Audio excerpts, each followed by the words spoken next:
Hello everyone, स्वागत है आप सबका आपके अपने YouTube channel thanks learning classes में। मैं सोनू आपके लिए लेके आ गया हूँ कक्षा 10 सब्जेक्ट हिंदी। और हिंदी में आज आप देखने वाले हैं पद परिचय।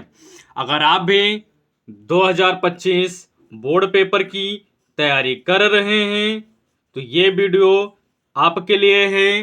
पूरा वीडियो जरूर देखें। यहाँ से बोर्ड पेपर में 1 अंक का प्रश्न पूछा जाना है, तो वो 1 नंबर आपका इस वीडियो में बिल्कुल पक्का हो जाएगा। तो वीडियो को स्किप ना करें, वीडियो पूरा देखें, वीडियो आपके लिए ही स्पेशल है। पद परिचय में देखेंगे, ये नया टॉपिक ऐड हुआ था पद परिचय, तो बिल्कुल नए अंदाज में देखेंगे जिससे कि आपके कोई क्वेश्चन ना छूटने पाए। पूरी थ्योरी आपको कराएंगे और उसके बाद कुछ MCQ क्वेश्चन भी करा देंगे जिससे कि आपकी प्रैक्टिस भी अच्छी हो जाएगी। तो यहाँ पर हम बात करते हैं पद परिचय। पद परिचय में कौन कौन से पढ़ने हैं पद, यानी शब्द विकारी एवं अविकारी, ये 2 पढ़ने हैं। विकारी एवं अविकारी आपको शब्द पढ़ने हैं। यहीं से 1 नंबर आपका आने वाला है, बिल्कुल तैयार रहें। 1 नंबर आपका इस वीडियो में पक्का होने वाला है। अगर आप भी हमारे चैनल थैंक्स लर्निंग क्लासेस पर पहली बार विजिट कर रहे हैं तो चैनल को अवश्य सब्सक्राइब कर लें और वीडियो को अपने फ्रेंड्स में जरूर से शेयर करें। तो यहाँ पर देखेंगे हम विकारी एवं अविकारी शब्द। तो सबसे पहले यहाँ पर आती है बात पद परिचय की, तो हम उसकी परिभाषा समझ लेते हैं कि पद परिचय किसे कहते हैं। तो यहाँ पर पद परिचय लिखा हुआ है और उसके बाद इसकी परिभाषा क्या है देखेंगे। वाक्य में प्रयुक्त प्रत्येक सार्थक शब्द को पद कहते हैं। फिर से पढ़ना ध्यान दीजिए। वाक्य में प्रयुक्त प्रत्येक सार्थक शब्द को पद कहते हैं तथा उन शब्दों के व्याकरणिक परिचय को पद परिचय कहा जाता है।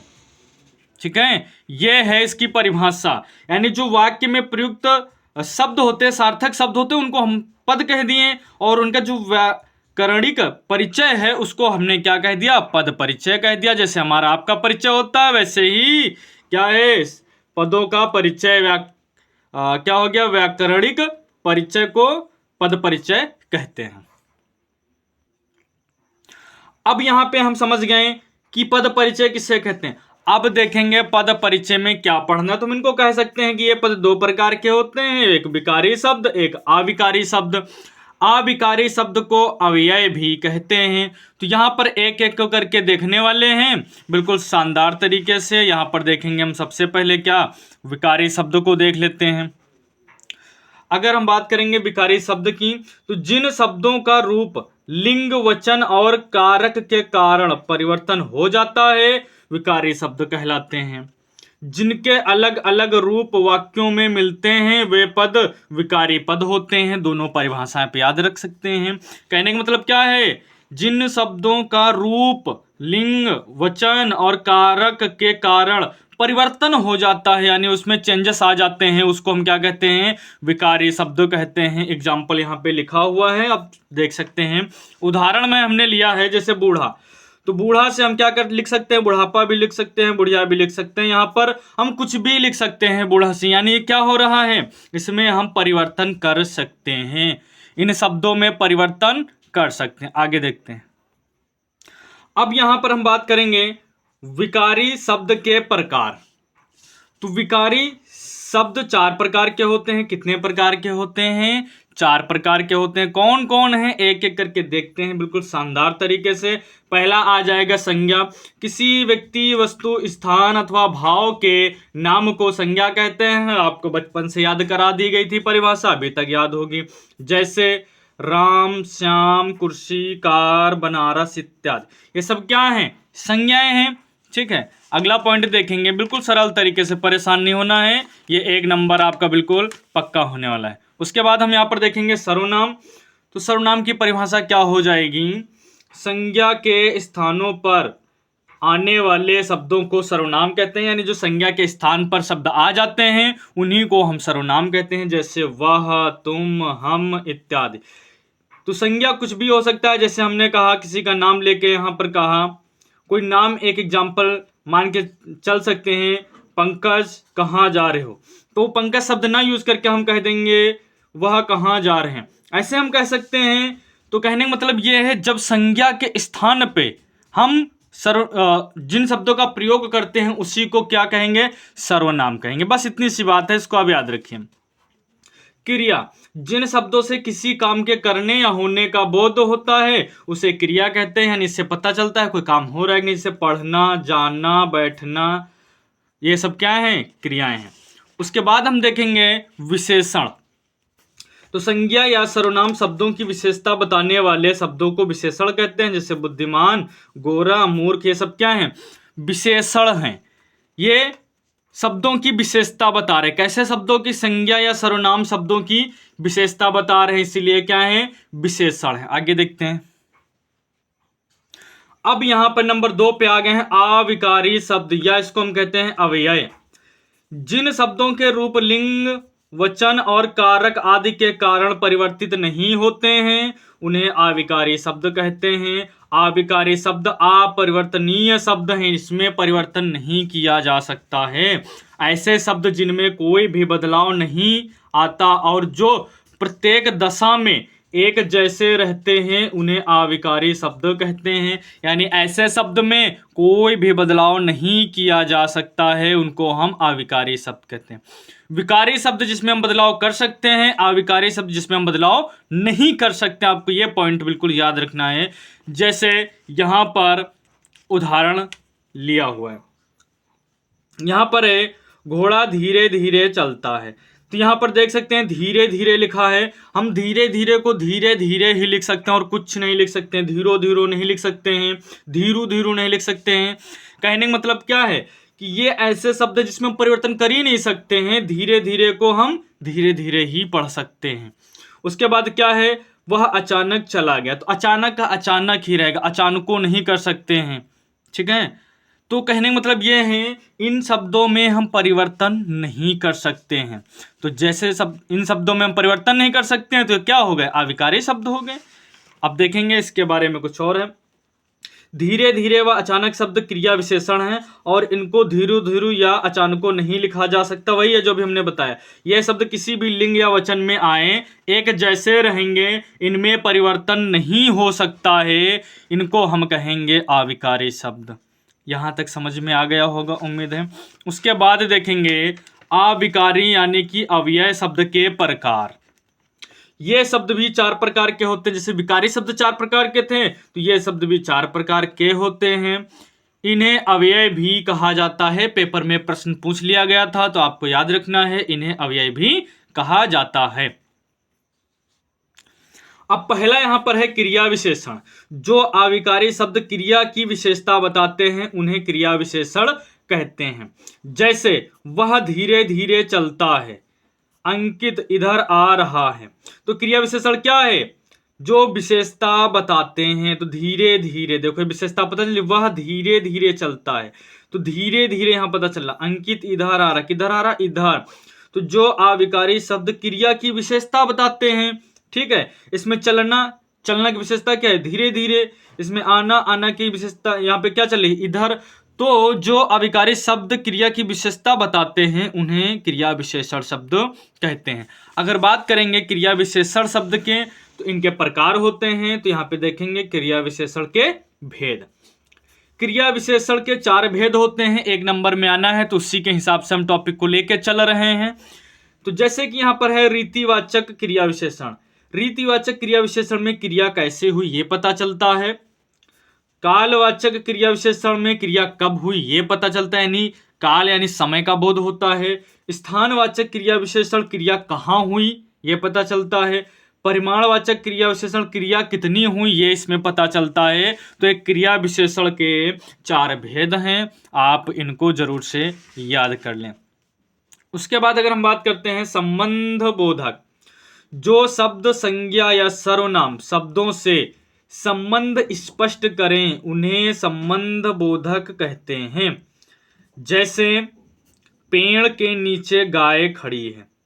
उपर्युक्त वाक्यों में के नीचे, जो आप देख रहे हैं ना, के नीचे, यहां पर पेड़ के साथ आया, पेड़ के नीचे इसके साथ में आया है और उसका संबंध गाय से जुड़ गया। यानी जो के नीचे है संबंध बोधक है, क्योंकि के नीचे पेड़ के साथ है, लेकिन जुड़ किसके साथ गया? गाय के साथ जुड़ गया। तो जो शब्द संज्ञा या सर्वनाम शब्दों से संबंध स्पष्ट करें उन्हें संबंध बोधक कहते हैं। अब यहां पर हम देखेंगे समुच्चय बोधक।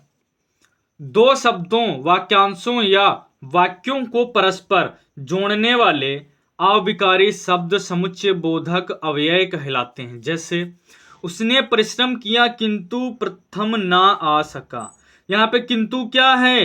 एक वाक्य को दूसरे वाक्य से जोड़ रहा है, यही तो है। दो शब्दों या वाक्यांशों या वाक्यों को परस्पर जोड़ने वाले अविकारी शब्द समुच्चय बोधक अव्यय कहलाते हैं। तो यहाँ पे किंतु देखो क्या है, उसने परिश्रम किया, इसको किससे जोड़ दिया? किंतु प्रथम ना आ सका, इससे इसने जोड़ दिया। दूसरा एग्जांपल देखते हैं, ईश्वर और रजत मित्र हैं। ईश्वर अलग है, रजत मित्र अलग है, तो इसमें और देखो जोड़ रहा है, ईश्वर और रजत मित्र हैं, तो इसमें जोड़ने का काम हो रहा है, इसीलिए क्या है? समुच्चय बोधक है। वह गरीब है किंतु ईमानदार है। वह गरीब है अलग है, ईमानदार है अलग है, लेकिन किंतु ने क्या किया? दोनों को जोड़ दिया। तो परस्पर जोड़ने का काम जिसमें हो रहा है समुच्चय बोधक कहलाता है। कोई दिक्कत? कोई दिक्कत नहीं। कहोगे सर जी आगे का बताइए, तो आगे का देखो।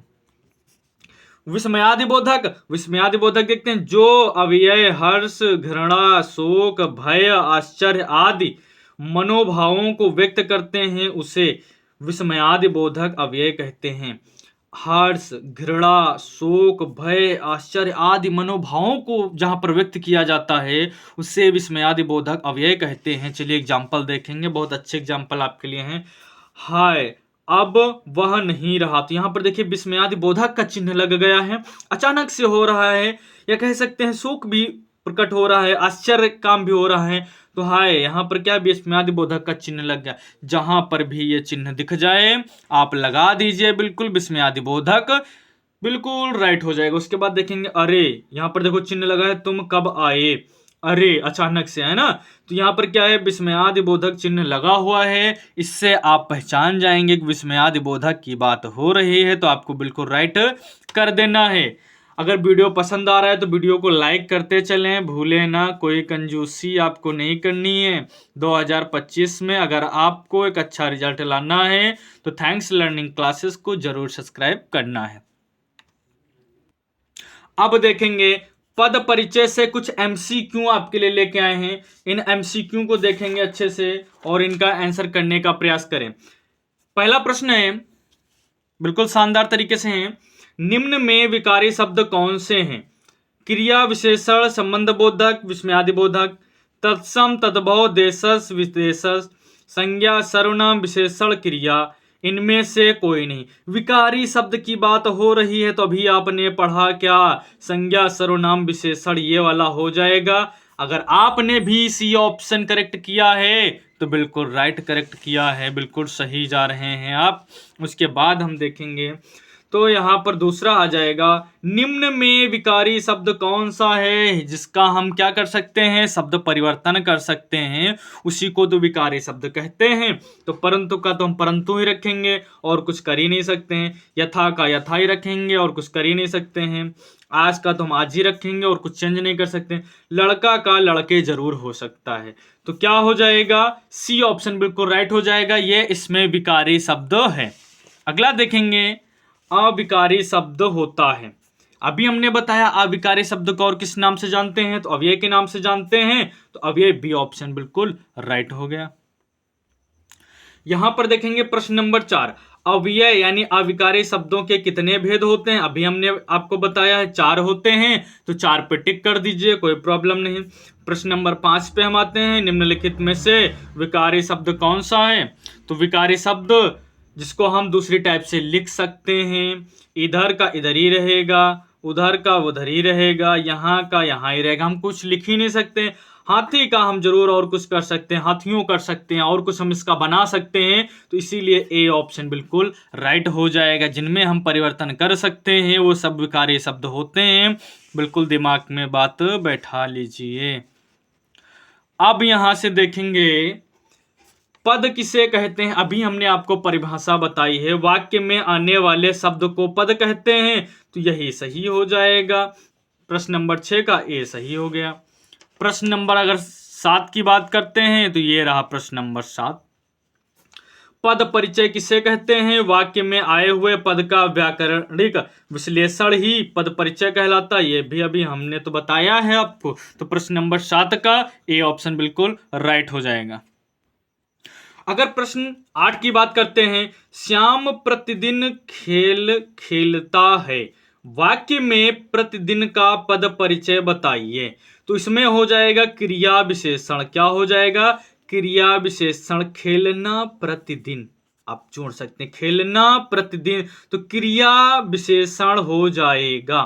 उसके बाद हम देखेंगे प्रश्न नंबर 9 पर अगर आते हैं, तो सीता राम के बिना नहीं रह सकती, कौन सा अव्यय अविकारी शब्द है?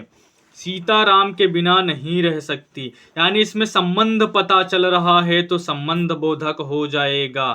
ठीक है। उसके बाद हम देखेंगे अगर प्रश्न नंबर 10 की बात करते हैं, वह गरीब है किंतु ईमानदार है, तो क्या हो जाएगा?